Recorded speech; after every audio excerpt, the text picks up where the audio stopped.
अमरावती शहरातील बुधवारा परिसरात जंगम समाजाच्या अतिशय प्राचीन हिरेमठ परिसरात अचानक भीषण आग लागल्याने परिसरात एकच खळबळ उडाली आहे.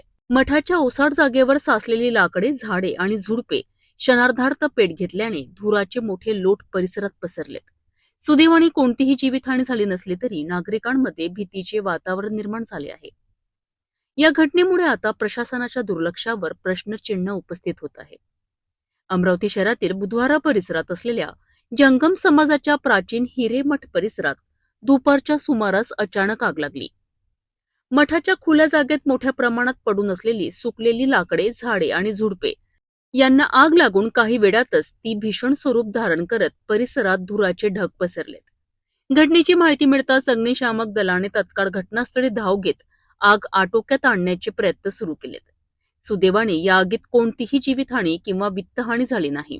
दादा नाव काय आपलं? माझं ज्ञानेश्वर हिवसे. आता इथे हिरामठ जो आपले आग लागली आहे संदर्भात काय सांगणार आपण? आता हिरेमठाच्या संदर्भात आम्ही हे सांगू शकतो का हा जंगम समाजाचा मठ आहे आणि दुर्लक्षित लोक संगम समाज एवढा मोठा असताना या मठाकडे इतकी दुर्लक्ष झालेली आहे का त्यामुळे इथे गाडी, कचरा, चोर, लाईन नाही आहे. हे लोकांना आजूबाजूंना त्रास होत आहे. हे लोक समाजाचे ना स्वतः करत ना दुसऱ्याला काही करू देत. याच्यात आम्हालाही म्हणायचं का यांनी जरी आम्हाला जरी मुभा दिली तर आम्ही हे सगळं साफसूफ करून देऊ त्यांना. प्रशासनाने नाही केलं नाही तर मग असे काय जीवितहानी होईल ना. आधी तुम्ही अर्धा एक घंटा गाडी लेट आली असती, लोकांचे 50-50 लोकांचे घरं जळून म्हणजे मृत्युमुखी पडायला लागले असते. कारण सगळेजण झोपाची वेळ होती, सगळेजण आराम करत होते. याच्यात दादा या संदर्भात मग आपली मागणी काय राहील? आमची बस हीच मागणी आहे प्रशासनाला का बा ही या एक तर जंगम समाजाच्या मठांना का हे साफसफाई करायला लावा. हे करत नसल किंवा प्रशासनापाशी पैसे नसल तर आम्ही लोकवर्गणी जमा करून हे साफसूफ करून देऊ. सध्या उन्हाचा तडाखा वाढत असल्याने अशा घटनांमध्ये वाढ होत असल्याचे दिसून येत आहे. स्थानिक नागरिकांच्या मते हिरेमठ अत्यंत प्राचीन असून सध्या त्याची मोठ्या प्रमाणात दुरावस्था झाली आहे. मठ परिसरात झाडे, झुडपे मोठ्या प्रमाणात वाढली असून कोणतीही नियमित देखरेख होत नसल्याने हा परिसर ओसाड झाला आहे. यामुळे येथे असामाजिक तत्वांचा वावर वाढल्याची भीतीही नागरिकांनी व्यक्त केली आहे. या घटनेनंतर नागरिकांनी प्रशासनाकडे मागणी केली आहे की या प्राचीन मठाचा तातडीने जीर्णोद्धार करावा किंवा त्यांची जबाबदारी एखाद्या सामाजिक संस्थेकडे सोपवावी. हिरेमठासारख्या ऐतिहासिक आणि धार्मिक वारशाच्या ठिकाणी अशी आग लागणे ही गंभीर बाब आहे. सुदैवाने मोठा अनर्थ टळला असला तरी प्रशासनाने याकडे गांभीर्याने लक्ष देत तातडीने उपाययोजना करणे गरजेचे आहे. अन्यथा भविष्यात अशी घटना मोठ्या दुर्घटनेत रूपांतरित होऊ शकते. दादा हा कोणता परिसर आहे? हा आझाद हिंद मंडळ बुधवारा हिरेमठ वीर जवाहर लिंगायत वाण्याचा हा मठ आहे. ही जागा आहे ती पडीत जागा आहे. ही मठाची जागा आहे का? मठाची जागा आहे पण पडीत जागा आहे. सध्या तर याला कोणी वाली नाही आहे. तर त्यांच्यासाठी प्रयत्न चालू आहेत. पण आता हे सुकलेलं असल्यामुळे त्याला आग लागली.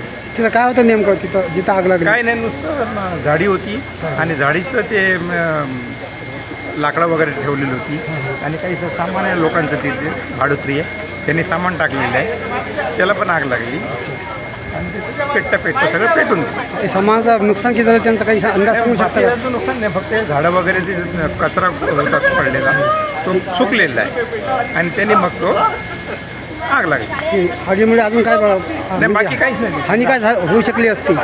नाही, बाकीचे तिकडे राहतात लोक, त्यांच्या घराला पण आग लागू शकली असती. अग्निशामक दल वेळेवर आलं? हा अग्निशामक दल वेळेवर आली. त्यांनी पाण्याने ते बुजवलं, सगळं ते विजवलं. अजून चालू आहे? आता चालू आहे.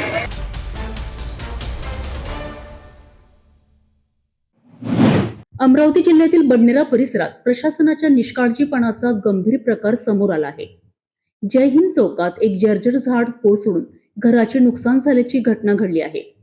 विशेष म्हणजे या झाडाबाबत वारंवार तक्रार करूनही कोणतीही कारवाई करण्यात आली नाही असा आरोप स्थानिक नागरिकांनी केला आहे. बडनेरा येथील जय हिंद चौक परिसरात सायंकाळच्या सुमारास अचानक आलेल्या अवकाळी वादळी वाऱ्यासह पावसामुळे एक मोठे जर्जर झाड मुळासकट कोसळले.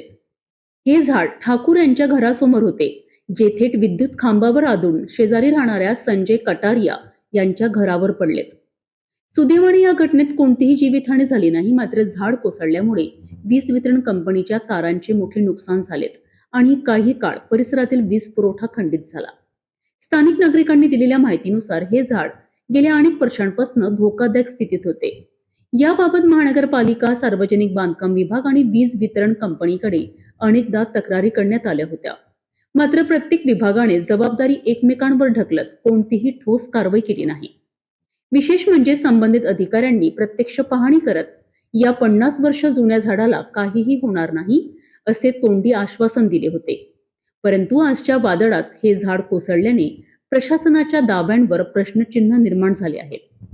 या घटनेमुळे संजय कटारिया यांच्या घराचे नुकसान झाले असून त्यांनी तत्काळ नुकसान भरपाई देण्याची मागणी केली आहे.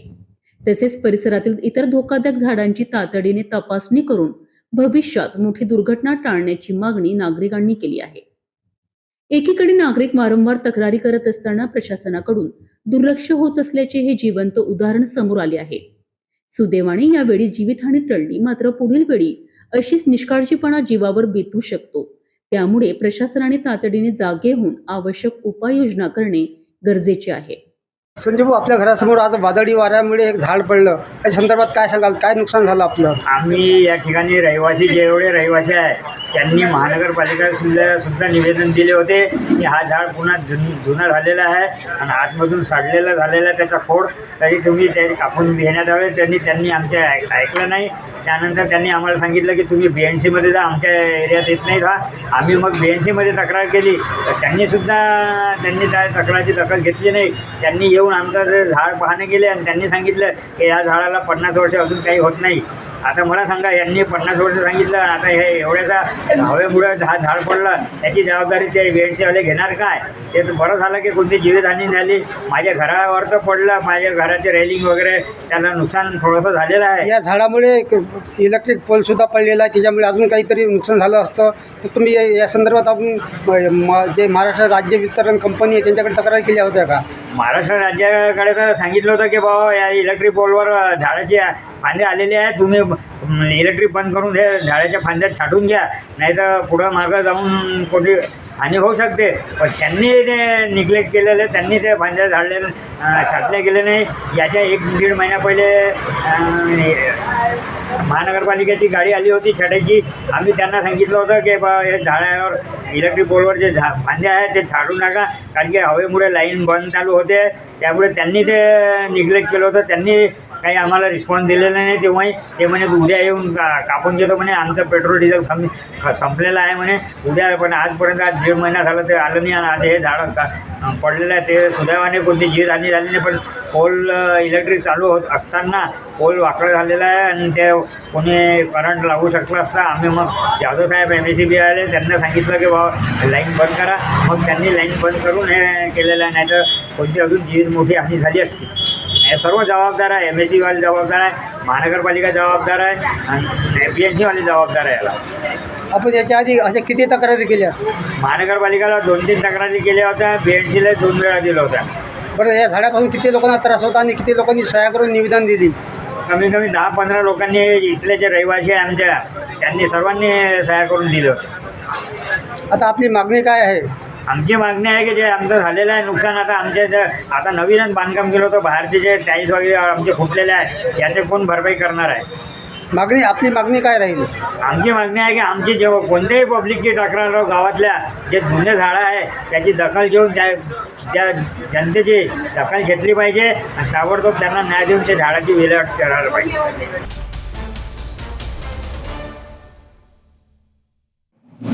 अमरावती जिल्ह्यातील बडनेरा शहरात पुन्हा एकदा अवैध जुगार व्यवसायाचा पर्दाफाश झाला आहे. पोलीस प्रशासनाकडून वारंवार अवैध व्यवसाय पूर्णपणे बंद असल्याचे दावे केले जात असतानाच प्रत्यक्षात आठवडी बाजार परिसरात सुरू असलेल्या वर्ली मटक्यावर गुन्हे शाखेने छापा टाकत मोठी कारवाई केली आहे. मिळालेल्या माहितीनुसार गुन्हे शाखेचे पथक आठवडी बाजार परिसरात पेट्रोलिंग करीत असताना सोनू मोबाईल शॉपच्या मागील भागात वर्ली मटका सुरू असल्याची माहिती मिळाली. यानंतर पोलिसांनी तत्काळ कारवाई करत रत्नदीप मिलिंद दाभाडे याला जुगाराच्या चिठ्ठ्यासह ताब्यात घेतले. या कारवाईत पोलिसांनी रोख रक्कम आणि जुगार साहित्य असा एकूण 4,330 रुपयांचा मुद्देमाल जप्त केला आहे. या प्रकरणी जुगार कायद्याच्या कलम 12 अंतर्गत गुन्हा दाखल करण्यात आलाय. या प्रकरणात मिलिंद झंजाड, शेख शब्बीर शेख बशीर आणि करीम लाला हे आरोपी फरार असून पोलिसांकडून त्यांचा शोध सुरू आहे. विशेष म्हणजे एका बाजूला अवैध व्यवसायांवर आळा घातला असे सांगितले जात असताना दुसऱ्या बाजूला खुलेआम सुरू असलेल्या जुगार अड्ड्यावर छापे टाकावे लागतंय. यावरून बडनेरा शहरात अवैध धंदे अजूनही सुरू असल्याचे स्पष्ट झाले आहे. यामुळे सर्व काही नियंत्रणात आहे, हा बडनेरा पोलिसांचा दावा आता नागरिकांच्या नजरेत संशयाच्या भोवऱ्यात सापडताना दिसत आहे.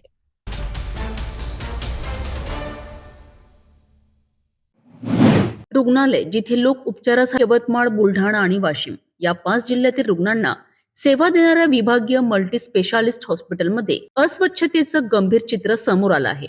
रुग्णालयाच्या इमारतीतून जाणारा सांडपाण्याचा नाला तुडुंब भरल्याने संपूर्ण परिसरात तीव्र दुर्गंधी पसरली आहे.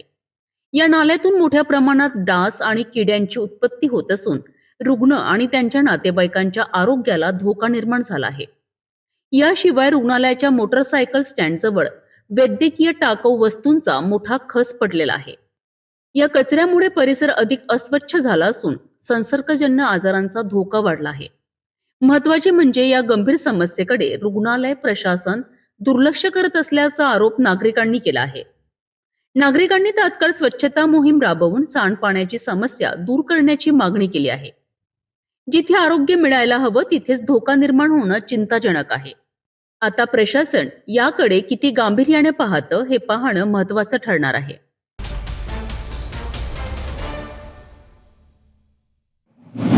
मी आतापर्यंत बेसिक माहिती घेतलेली आहे की गुन्हा काय होता, त्याच्यामध्ये आम्ही काय काय कारवाई केली. आपल्या सर्वांमध्ये ऑलरेडी पब्लिक डोमेनमध्ये ती इन्फॉर्मेशन आहे की आरोपींना अटक करण्यात आलेली आहे, 8 आहेत आरोपी. अवेलेबल जो डेटा होता त्याच्यामध्ये आपण बघितलेला आहे. तर अशा प्रकारच्या ज्या घटना आहेत त्या जनरली आजकाल असं दिसून येत आहे, जे मायनर आहेत किंवा नाबालिक आहेत त्यांच्यामध्ये अशा प्रकारच्या घटना होताना दिसत आहेत. त्याच्यासाठी एक पोलीस डिपार्टमेंट म्हणून आमच्या वतीने आम्ही नक्कीच असा उपक्रम सुरू करण्याच्या विचारात आहोत की आम्ही स्कूल्स आणि कॉलेजेसमध्ये स्वतःहून आमचे जे अधिकारी किंवा अंमलदार, काही लेडीज अंमलदार असतात त्या अत्यंत संवेदनशील असतात, त्यांना सामाजिक स्थितीचं भान असतं आणि ते बोलतात पण खूप चांगले, असे आम्ही आयडेंटिफाय करणार आणि त्या पोलीस स्टेशनच्या हद्दीत स्कूल आणि कॉलेजेसमध्ये जाऊन जास्तीत जास्त जनजागृती याच्याबद्दल कशी करता येईल. तर त्याच्यामध्ये महत्वाचा भाग असा आहे की आपण सोशल मीडियाचा किंवा टेक्नॉलॉजीचा वापर करत असताना ही दुधारी तलवार आहे. याचे जेवढे चांगले फायदे आपल्याला आहेत तेवढे तोटे पण आहेत. तर ते लहान मुलांपर्यंत कसं पोहोचवता येईल, तसंच आपण त्या वयात गुड टच, बॅड टच असेल किंवा आपण अल्पवयीन असताना आपल्याला कोणी इन्फ्लुएन्स करून आपल्यासोबत काय चुकीच्या गोष्टी होऊ शकतात हे आपण बिफोर हँड जर या लहान मुलांपर्यंत किंवा महाविद्यालयात जाणाऱ्या मायनर मुलांपर्यंत जर पोहोचवलं तर नक्कीच त्याचा आपल्याला एक सकारात्मक फायदा ओव्हरऑल पोलिसिंगसाठी होईल आणि ते अल्टिमेटली आमचेच गुन्हे दाखल करण्याचं प्रमाण कमी होणार आहे. आणि ह्या जर गोष्टी आम्ही प्रतिबंध करू शकलो तर ते पोलिसिंगचाच एक इंटिग्रल पार्ट आहे असं मला वाटतं. आणि आजकाल पोलिसिंग ही प्रोएक्टिव्ह झालेली आहे, प्रोएक्टिव्ह आणि प्रिव्हेंटिव्ह. आधी रिएक्टिव्ह पोलिसिंग असायची, प्रोएक्टिव्ह झालेली आहे. माननीय डीजीपी सदानंद दाते सर त्यांचं पण स्पष्ट मत हे असतं की आपण एखादा गुन्हा घडल्यानंतर त्याला नेहमी आपल्या बाजूने रिॲक्ट करत असतो, जाऊन तपास करत असतो, पण आपल्याला प्रोएक्टिव्ह काही करता येईल का, तो गुन्हा घडायलाच नाही पाहिजे असं काही करता येईल का, त्याच्यावर फोकस करा. त्या अनुषंगाने आपण नक्कीच येणाऱ्या काळात काम करा.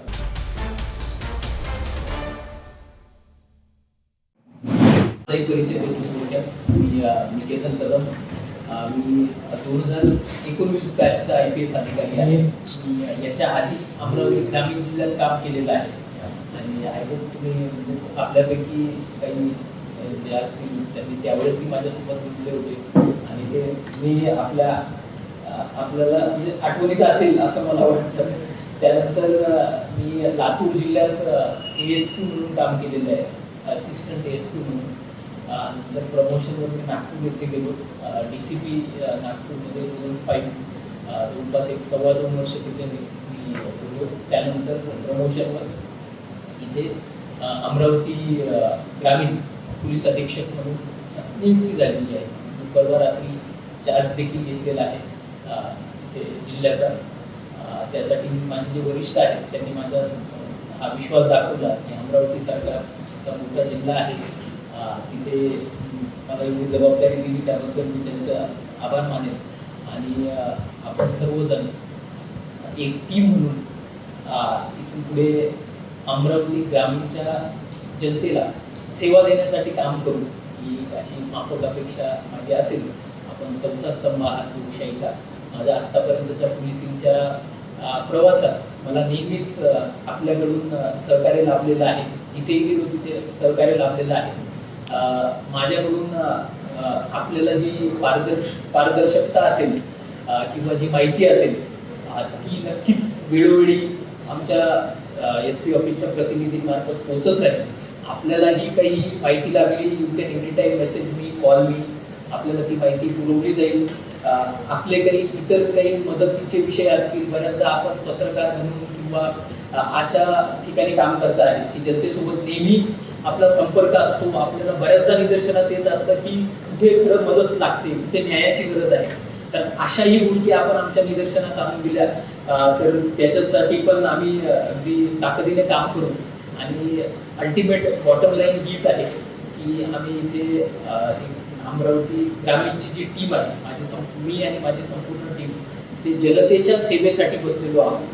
आणि ज्याला न्यायाची गरज आहे त्याच्यासाठी मी जोपर्यंत इथे आहे पूर्ण वेळ त्याच्यासाठी मी काम करणार, याची मी ग्वाही. पार्श्वभूमी माझी अशी आहे की माझं जे गाव आहे ते मालेगाव तालुक्यात आहे. निमगुले नावाचं एक छोटंसं गाव आहे. निमगुले ते माझं एक नेटिव्ह प्लेस आहे. परंतु माझा जन्म आणि माझं 10वीपर्यंतचं शिक्षण मेशी नावाच्या गावात झालेलं आहे. जे मेशी देवळा तालुक्यात आहे. माझे वडील वायरमन होते MSEB मध्ये. त्यांची सर्व्हिस तिथे असल्यामुळे माझं ते शिक्षण प्राथमिक आणि माध्यमिक त्या गावातच झालेलं आहे.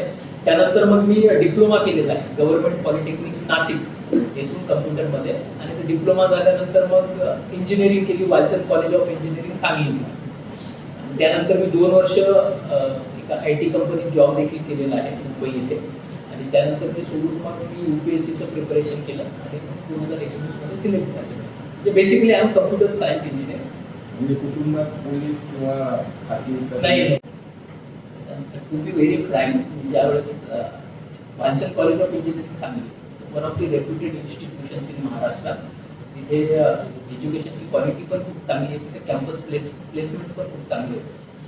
त्यावेळेसच ठरलेलं होतं इंजिनिअरिंगला असताना की कॉम्पिटिटिव्ह एक्झामचा अभ्यास करायचा आहे. परंतु आता घरची परिस्थिती बेताचीच होती आणि एक वाटायचं मला की किती दिवस घरच्या पैशांवर आपण ह्या सगळ्या गोष्टी करायच्या. आणि तिथे कॉलेज चांगलं असल्यामुळे प्लेसमेंटही झाली होती. त्यावेळेस मग असं मी डिसाईड केली होती की मी काही वर्षासाठी काम करेल IT मध्ये, थोडेफार पैसे जमा करेल, मग त्याच पैशांच्या याच्यावर ते प्रिपरेशन करेल असा विषय होता. मग आता प्रत्येकाच्याच आयुष्यात ठरल्याप्रमाणे होतं असं नाही आहे. आम्ही तू लकी आहे, देवाची ईश्वराची कृपा अशी आहे की मी ठरवल्याप्रमाणे 2 वर्षच काम करता आलं मला. त्यानंतर सोडता आलं, जाता आलं आणि लकीली माझं सिलेक्शनही झालं. आणि केडर मिळणं हे पण खूप अवघड गोष्ट असते. All India services Indian police service, Indian administrative service आणि इंडियन फॉरेस्ट सर्व्हिस या 3 ऑल इंडिया सर्व्हिसेस आहेत. त्याच्यामध्ये आपलं सिलेक्शन झाल्यानंतर आपल्याला स्टेट अलोकेट केलं जातं.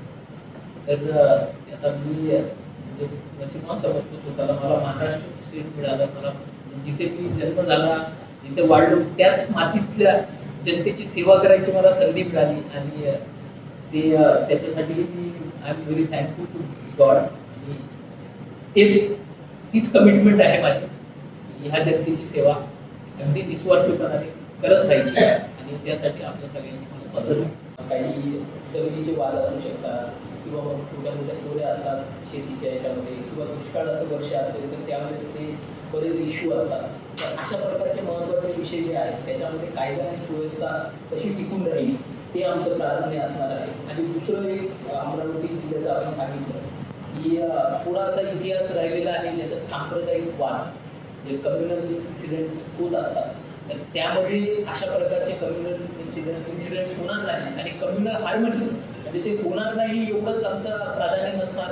तर याच्यामध्ये सर्वजण गुन्ह्या गोविंदाने भारताची जी ओळख आहे संपूर्ण जगात शांततेने एकत्र युनिटी डायव्हर्सिटी त्या प्रकारे कसे राहू शकतात त्याच्यासाठी नक्कीच आम्ही पोलीस युनिट म्हणून प्रयत्न करणार आहोत.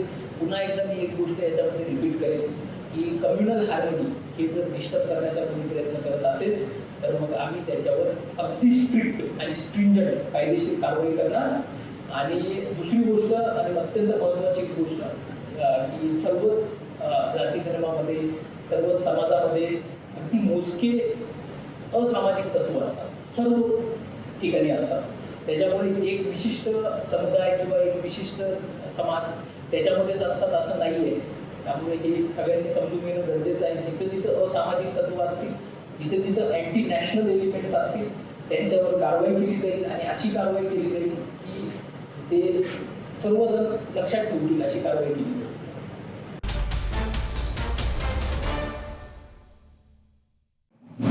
अमरावती जिल्ह्यात चांदूर रेल्वे येथे शिक्षणाच्या क्षेत्रात एक मोठी क्रांती घडताना पाहायला मिळते. भारताचे माजी सरन्यायाधीश भूषण गवई यांच्या हस्ते अत्याधुनिक ई-लायब्ररीचे भव्य उद्घाटन करण्यात आले. विशेष म्हणजे या लायब्ररीला न्यायमूर्ती भूषण गवई यांचे नाव देण्यात आले आहे.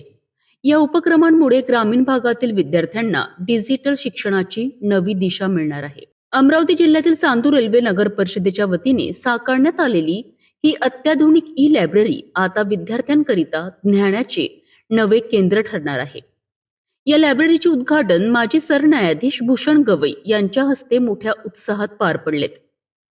ग्रामीण विद्यार्थ्यांना घर बसल्या आधुनिक शिक्षणाची सुविधा मिळावी तसेच डिजिटल माध्यमातून स्पर्धा परीक्षांची तयारी करता यावी या उद्देशाने या प्रकल्पाची उभारणी करण्यात आली आहे. या ठिकाणी सुमारे 70 संगणकाची सुविधा उपलब्ध करून देण्यात आली असून जवळपास 300 विद्यार्थ्यांना याचा थेट लाभ होणार आहे. या ई-लायब्ररीमुळे विद्यार्थ्यांना ऑनलाईन अभ्यास, ई-बुक्स, डिजिटल कोर्सेस आणि विविध शैक्षणिक साधनांचा सहज वापर करता येणार आहे. त्यामुळे ग्रामीण भागातील विद्यार्थ्यांच्या शैक्षणिक प्रगतीला मोठी चालना मिळणार असल्याचे मान्यवरांनी सांगितले आहे. या कार्यक्रमाला नगराध्यक्ष डॉक्टर प्रियंका विश्वकर्मा, न्यायाधीश अनिल किलोर, प्रवीण पाटील तसेच खासदार बळवंत वानखडे यांची प्रमुख उपस्थिती लाभली होती. सर्वप्रथम मी ही सांगू इच्छिते की आज या चांदूर नगरी या चांदूर नगर परिषदमध्ये एक ऐतिहासिक दिवस होता. कारण की भारताचे सर्वोच्च न्यायव्यवस्थेचे माजी सरन्यायाधीश माननीय न्यायमूर्ती श्री भूषणजी गवई यांचे आगमन आपले चांदूर नगर परिषदमध्ये झालेलं होता आणि त्यांच्या हस्ते चांदूर नगरीमध्ये जी आमची परिकल्पना होती ई-लायब्ररी आणि त्यासोबतच एक वर्क प्लेस जिथे वर्क फ्रॉम होमसाठी वायफाय व्यवस्था आणि अशी त्यांच्यासाठी एक व्यवस्था करण्याची आमची परिकल्पना होती. त्याच्या उद्घाटनपर आज त्यांच्या हस्ते करण्यात आला आणि निश्चितच या माध्यमातून एक नवी पिढी जी आहे त्यांना एक नवा एक प्लेस मिळेल जिथून आपले यूथसाठी एक नवा वर्क, नवा विचारधारा आणि एक नवी ऊर्जा सुरुवात होऊ शकते. तो त्या परिकल्पनेतून आज आमच्या हा योजना होती एक अशी आणि सरन्यायाधीश भूषणजी गवई यांच्या हस्ते त्याच्या उद्घाटनाला लायब्ररीला त्यांचं नाव दिलं आणि किती कॉम्प्युटर राहणार त्या ठिकाणी? तिथे 70 कम्प्युटर आहे. 70 कम्प्युटर आम्ही नाव काय दिलं? श्री भूषणजी गवई ई-लायब्ररी असं काही त्यांच्या नावातून आपण ठरवू.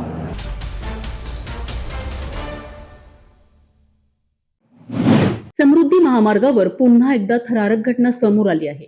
धावत्या लक्झरी बसने अचानक पेट घेतल्याने प्रवाशांमध्ये भीतीचे वातावरण निर्माण झाले. परंतु मागून येणाऱ्या एका सतर्क वाहन चालकाच्या प्रसंगावधानामुळे मोठा अनर्थ टळलाय. तब्बल 35 प्रवाशांचे प्राण वाचलेत. मात्र काही क्षणातच संपूर्ण बस जळून खाक झाली.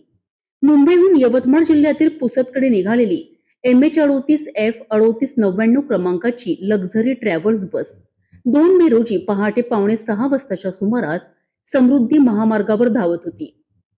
बुलढाणा जिल्ह्यातील लोणार तालुक्यातील शिवणी-पिसा परिसरात मुंबई कॉरिडॉरवरील चॅनल क्रमांक 295-700 वर अचानक या बसने पेट घेतला.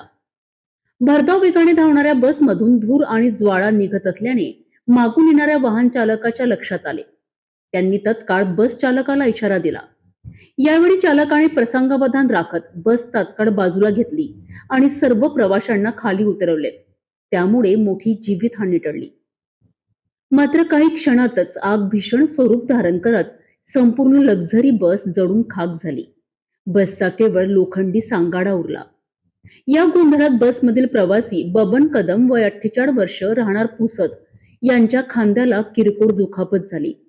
घटनेची माहिती मिळताच महामार्ग पोलीस आणि मेहकर पोलीस तत्काळ घटनास्थळी दाखल झालेत. त्यांनी वाहतूक सुरळीत ठेवत परिस्थिती नियंत्रणात आणली. या घटनेनंतर घाबरलेल्या बस चालकाने घटनास्थळावरून पलायन केल्याची माहिती समोर आली आहे. प्रवासी शुभम देशमुख यांनी सांगितले की मागील वाहन चालकाने वेळेवर सूचना दिल्यामुळेच हा मोठा अनर्थ टळलाय, अन्यथा मोठी जीवितहानी झाली असती. या घटनेनंतर सर्व प्रवाशांनी सुटकेचा निश्वास सोडला असून समृद्धी महामार्गावरील सुरक्षेचा प्रश्न पुन्हा एकदा ऐरणीवर आला आहे. समृद्धी महामार्गावर वारंवार घडणाऱ्या अपघातांमुळे सुरक्षेचे प्रश्न गंभीर होत चालले आहे.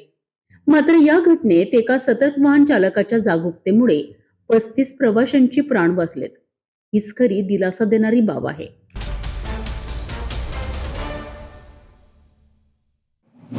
नांदेडमध्ये पोलिसांची धडाकेबाज कारवाई.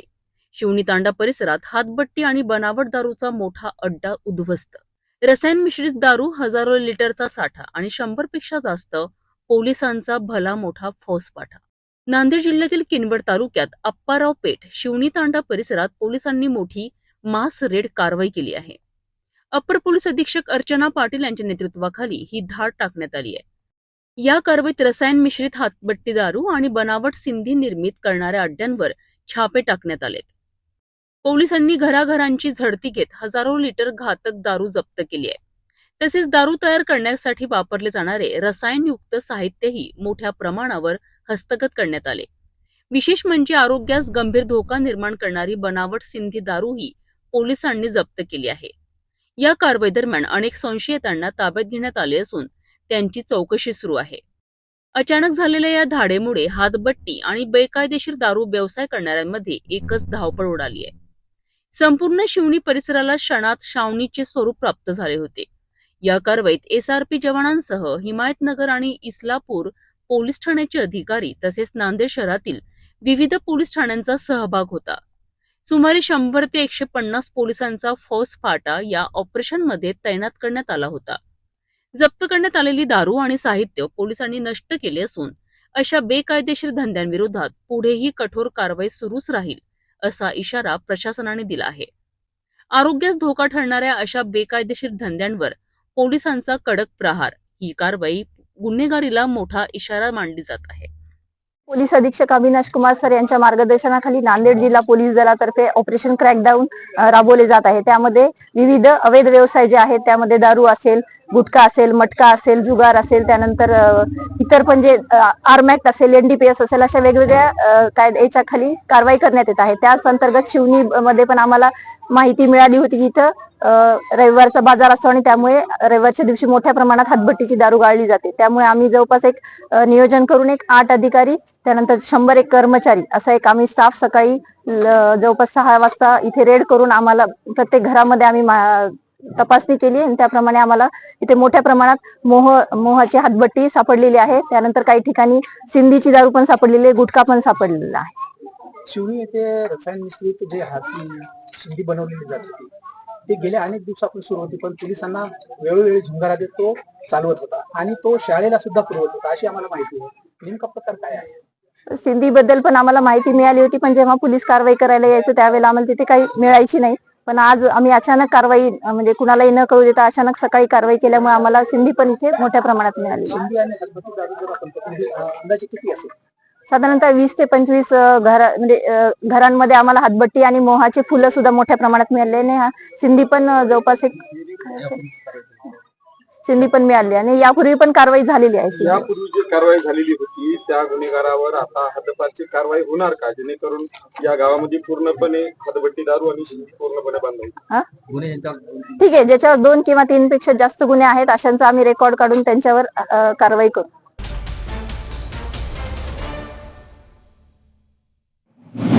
नागपूर ग्रामीण पोलीस दलाने अंमली पदार्थ तस्करांवर मोठा प्रहार केला आहे. बडोदा पोलिसांनी धाडसी कारवाई करत तब्बल 105 किलो गांजा जप्त केला असून या कारवाईमुळे तस्करांच्या नेटवर्कला मोठा धक्का बसला आहे. विशेष म्हणजे आरोपी चालक अंधाराचा फायदा घेत फरार झाला आहे. या संपूर्ण प्रकरणामुळे परिसरात खळबळ उडाली आहे. नागपूर ग्रामीण पोलीस दलांतर्गत येणाऱ्या बडोदा पोलीस ठाण्याच्या हद्दीत ही मोठी कारवाई करण्यात आली आहे. 2 मे रोजी रात्री गस्ती दरम्यान उमरी फाटा परिसरात पोलिसांना रस्त्याच्या कडेला एक संशयास्पद ट्रक उभा असल्याचे आढळलेत. पोलिसांनी तपासणीसाठी ट्रक थांबवण्याचा प्रयत्न केला असता चालकाने पोलिसांना पाहताच ट्रकमधून उडी मारून अंधाराचा फायदा घेत घटनास्थळावरून पळ काढला. यानंतर पोलिसांनी ट्रकची सखोल तपासणी केली. कॅबिनमध्ये उग्र वास येणारी आणि खाकी टेपने पॅक केलेली संशयास्पद पाकिटे आढळलीत. माहिती वरिष्ठ अधिकाऱ्यांना देण्यात आली. पोलीस अधीक्षक हर्ष पोद्दार, अप्पर पोलीस अधीक्षक अनिल म्हस्के आणि उपविभागीय पोलीस अधिकारी संतोष गायकवाड यांच्या मार्गदर्शनाखाली पंचासमक्ष ट्रकची झडती घेण्यात आली. या झडती दरम्यान प्लॅस्टिकच्या पुड्यांमध्ये लपून ठेवलेला हिरवट रंगाचा पाने, फुले आणि कळ्या असलेला एकूण 105.1 किलोग्रॅम गांजा जप्त करण्यात आलाय. या कारवाईत गांजासह तस्करीसाठी वापरलेला ट्रक असा एकूण 61,12,000 रुपयांचा मुद्देमाल पोलिसांनी हस्तगत केलाय. या प्रकरणी बडोदा पोलीस ठाण्यात अज्ञात आरोपी विरुद्ध NDPS कायद्याअंतर्गत गुन्हा दाखल करण्यात आला असून फरार आरोपीचा शोध पोलीस घेत आहेत.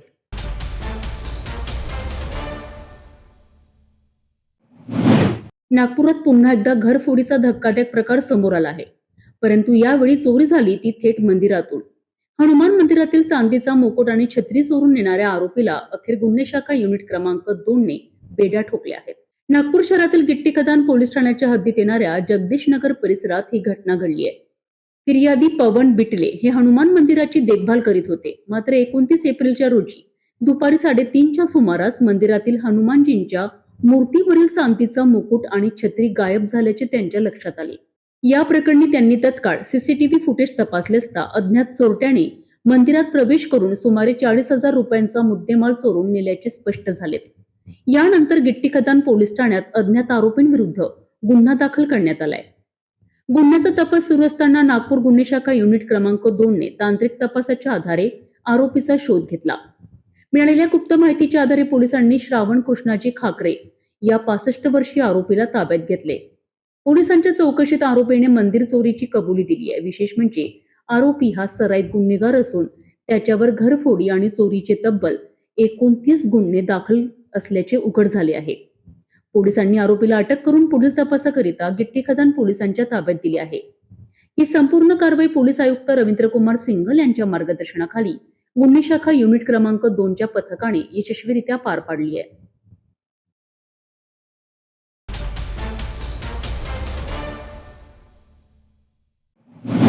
नांदेडमध्ये उकाड्याचा कहर, तापमान 43 अंशाच्या वर आणि या उष्णतेचा फटका थेट वीज व्यवस्थेलाही. परंतु महावितरणाची भन्नाट उपाययोजना, ट्रान्सफॉर्मरला थेट लावला कूलर.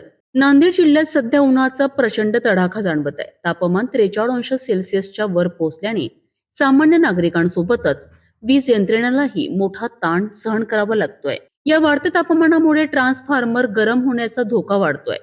यामुळे बिघाड आणि वीज पुरवठा खंडित होण्याची शक्यता निर्माण होते. ही परिस्थिती टाळण्याकरिता महावितरण कंपनीने एक विशेष उपाययोजना केली आहे.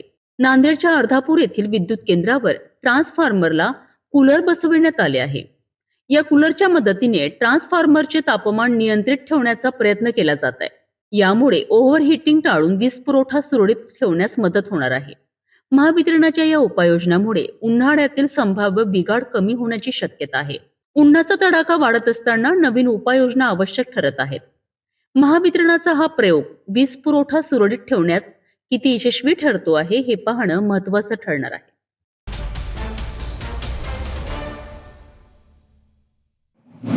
देवलापारच्या महाजन टोला परिसरात एक धक्कादायक आणि अंगावर काटा आणणारी घटना समोर आली आहे. सायंकाळची शांत वेळ, घरातील सदस्य निवांत बसलेले आणि अचानक एका चिमुकलीच्या नजरेस खाटेकडे काहीतरी सरकत असल्याचा भास झाला. तिने निष्पापपणे ही माहिती घरातील गर्भवती महिलेला दिली. महिला सरडा समजून काठी घेऊन खाटेकडे गेली, परंतु पुढच्या क्षणी जे घडलं ते पाहून तिच्या पायाखालची जमीनच सरकली. खाटेखालून अचानक फणा काढत एक भला मोठा जहाल कोब्रा बाहेर आला. घरात एकच गोंधळ उडाला, भीतीचं सावट पसरलं. मात्र प्रसंगावधान राखत कुटुंबियांनी तत्काळ सर्पमित्र अंकित मर्सकोल्हे यांना संपर्क साधला. अंकित यांनी कोणताही विलंब न करता घटनास्थळी धाव घेतली आणि अत्यंत धाडस व कौशल्य दाखवत त्या विषारी कोब्राला सुरक्षितपणे पकडलाय. यानंतर सापाला त्याच्या नैसर्गिक अधिवासात सोडण्यात आलं आणि एका मोठ्या अनर्थापासून संपूर्ण कुटुंबाची सुटका केली. ही घटना आपल्याला एक मोठा संदेश देते. सजगता आणि वेळेवर घेतलेला निर्णय जीव वाचवू शकतो. आपण आता सिटी न्यूज चॅनल आपल्या टीव्हीवरही बघू शकता. यामध्ये next channel 117, Jio channel 872, GTPL channel 73, Fastway channel 256 वर बघू शकाल. आता अमरावती जिल्ह्यानंतर विदर्भ आणि महाराष्ट्राचे दर्शक घर बसल्या आपल्या केबल टीव्हीवर सिटी न्यूज बातमी पाहू शकाल. यामध्ये Chhatrapati Sambhajinagar NST setup box number 14, Yavatmal setup box number 12, Washim setup box number 26, Nanded setup box number 17, Mahur setup box number 7, Akola RC setup box number 899 वर बघू शकाल. लवकरच आम्ही आपल्यापर्यंत पोहोचणार आहोत. जर आपल्या टीव्हीवर सिटी न्यूज चॅनल दिसत नसेल तर आपण आपल्या केबल ऑपरेटर संपर्क करावा. आपण सिटी न्यूज केबलच्या व्यतिरिक्त युट्यूब, फेसबुक, इंस्टाग्राम आणि ट्विटरवर बघू शकता. याकरिता सोशल मीडिया अकाउंट सबस्क्राईब करा, फॉलो करा, लाईक करा. युट्यूब अकाउंट सबस्क्राईब करण्याकरिता सबस्क्राईब बटनाला क्लिक करा आणि बेल आयकॉन दाबायला विसरू नका, कारण सतत समाचार आपल्यापर्यंत पोहोचणार आहेत. तसेच सिटीचे फेसबुक पेज लाईक करा, इंस्टाग्राम आणि ट्विटर हँडल फॉलो करा. आपण व्हॉट्सअपवर सुद्धा सूचना देऊन न्यूज प्राप्त करू शकता. व्हॉट्सअप नंबर स्क्रीनवर येत आहे. हे बातमीपत्र एवढ्यावरच थांबूया. पुन्हा भेटू नवीन घडामोडींसोबत. आपण बघत राहा फक्त सिटी न्यूज. हर खबर पर पैनी नजर, हर मुद्दे पर सटीक वार, यही है सिटी न्यूज की पहचान. जहाँ सच्चाई की आवाज दबाई जाती है, वहाँ सिटी न्यूज उठाता है सवाल. हर स्क्रीन पर, हर प्लेटफॉर्म पर हमारी मौजूदगी बोलती है. सिटी न्यूज हमेशा सच के साथ.